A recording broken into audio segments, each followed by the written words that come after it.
रुख करता हूं दिल्ली का। वहां से समाजवादी पार्टी के घोसी से सांसद हैं राजीव राय हमारे साथ जुड़े हुए हैं। राजीव राय जी, मैंने आपके स्टेटमेंट सुने और ट्विटर पर भी देखा। आपके पास क्या सबूत है कि आपकी विधानसभा मऊ में 20,000 नाम काटे गए, जबकि जिलाधिकारी उन तथ्यों की पुष्टि नहीं कर रहे हैं और आपकी शिकायत को निराधार बता रहे हैं?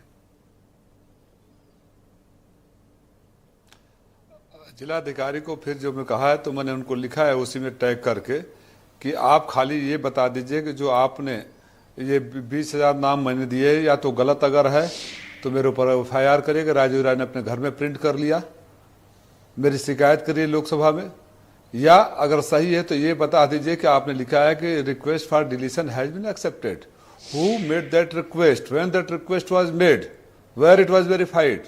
कोई जवाब नहीं है। उन्होंने लिखा है कि तथ्य SIR के दौरान नहीं हुआ। मैं तो लेटर ही जो पोस्ट किया हूं उसमें लिखा है कि अक्टूबर में SIR से पहले आपको याद होगा जब ये बड़ी बेताबी के साथ जल्दीबाजी में चंद घंटों में ही मऊ सदर का सीट को वैकेंट डिक्लेयर कर दिए थे और उन्होंने जो मुरादाबाद अन्य जगहों किया उस समय एक अलग से SIR करवाए और 20,000 नाम उस समय डिलीट कर दिए।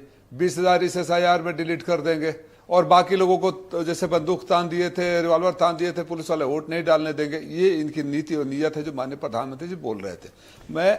क्या आप ये कहना चाहते हैं कि मऊ विधानसभा में एक स्पेशल SIR पहले ही हो चुका है सितंबर अक्टूबर में और SIR करके 20,000 नाम हटाए जा चुके हैं? हो चुका है और इस बात इसका ऑनगोइंग SIR से कोई ताल्लुक नहीं है। उसको स्वीकार भी किया है कि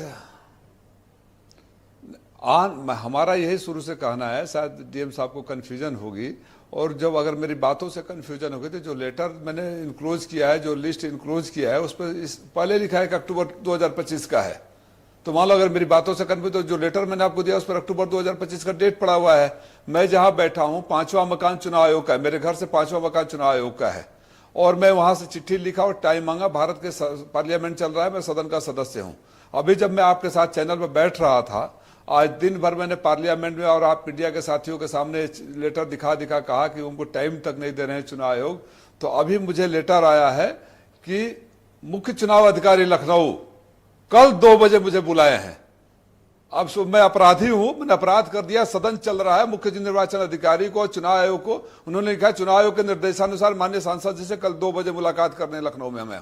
अब बताइए, ये इनका लोकतंत्र का तरीका है। बगल में नहीं मिल सकते, उनका पद छोटा हो जाएगा। सांसद से मिल लेंगे चुनाव आयोग तो उनका पद और कद छोटा हो जाएगा। मैं सदन छोड़ के, या तो उनको मुख्य निर्वाचन अधिकारी को पता है कि कल भी ये लोग सदन नहीं चलने देंगे, जो बार बार आरोप लगा रहे हैं और नियमों के तहत बात कर रहे थे भारतीय जनता पार्टी के प्रवक्ता। नियम क्या है? मैंने कल ही एडजर्नमेंट मोशन मूव कर दिया था सबूत के साथ। क्या नियम में नहीं है कि अगर अर्जेंट मामला हो और सबूत हो तो स्थगन प्रस्ताव को स्वीकार कर उस पर चर्चा की जाए? आज तक की सरकार ने एक भी स्थगन तो आप मुझे बताइए कि कल आप राज्य के मुख्य निर्वाचन अधिकारी से मिलने लखनऊ आएंगे या फिर चुनाव आयोग पर इस बात को, मुलाकात को टालेंगे आप, या फिर दिल्ली में मैं उनसे टाइम मांगूंगा। मैं उनसे उनको याद दिलाऊंगा कि आप मुख्य निर्वाचन अधिकारी हैं, आपके संगठन में चुनाव जीत कर गए हैं, वो लोग सदन के सदस्य हैं, इस समय सदन चल रहा है। मुझे लखनऊ, दिल्ली में किसी वर्किंग डे में बुला लीजिए और अगर लखनऊ में बुलाना चाहते हैं तो सैटरडे संडे को दीजिए। आप ये कैसे कह सकते हैं कि आप फरमान जारी करो, रात को मैसेज भेज रहे हैं कल सुबह आ जाइए? इसका क्या मतलब हुआ? आप रात को मैसेज में कल सुबह आ जाए कि दिन भर मैंने बोला। यहाँ ये ज्ञानेश कुमार का ज्ञान कम हो जाएगा अगर मुझसे मिलेंगे तो? इनका पद छोटा हो जाएगा या इनको ऊपर से डांट पड़ जाएगी कि विपक्ष के सांसद से क्यों मिले हो तुम, जिसके पास सबूत है?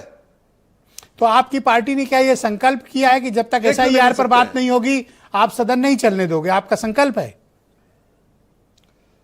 अच्छा देखिए, सदन नहीं चलने देने का सवाल नहीं है। सुनिए ब्रजेश जी, हम लोकतंत्र के मंदिर में इस समय सत्र चल रहा है, लोकतंत्र के पुजारी है। चीरहरण होता रहे और अपनी बात को, हम लोकतंत्र बचाने की बात को सदन में न रख सके, चुनाव आयोग टाइम न दे, लोकसभा स्पीकर बोलने न दे। और माननीय प्रधानमंत्री जी, आपने कहा ना, मैंने उनकी भाषण सुन रहा था।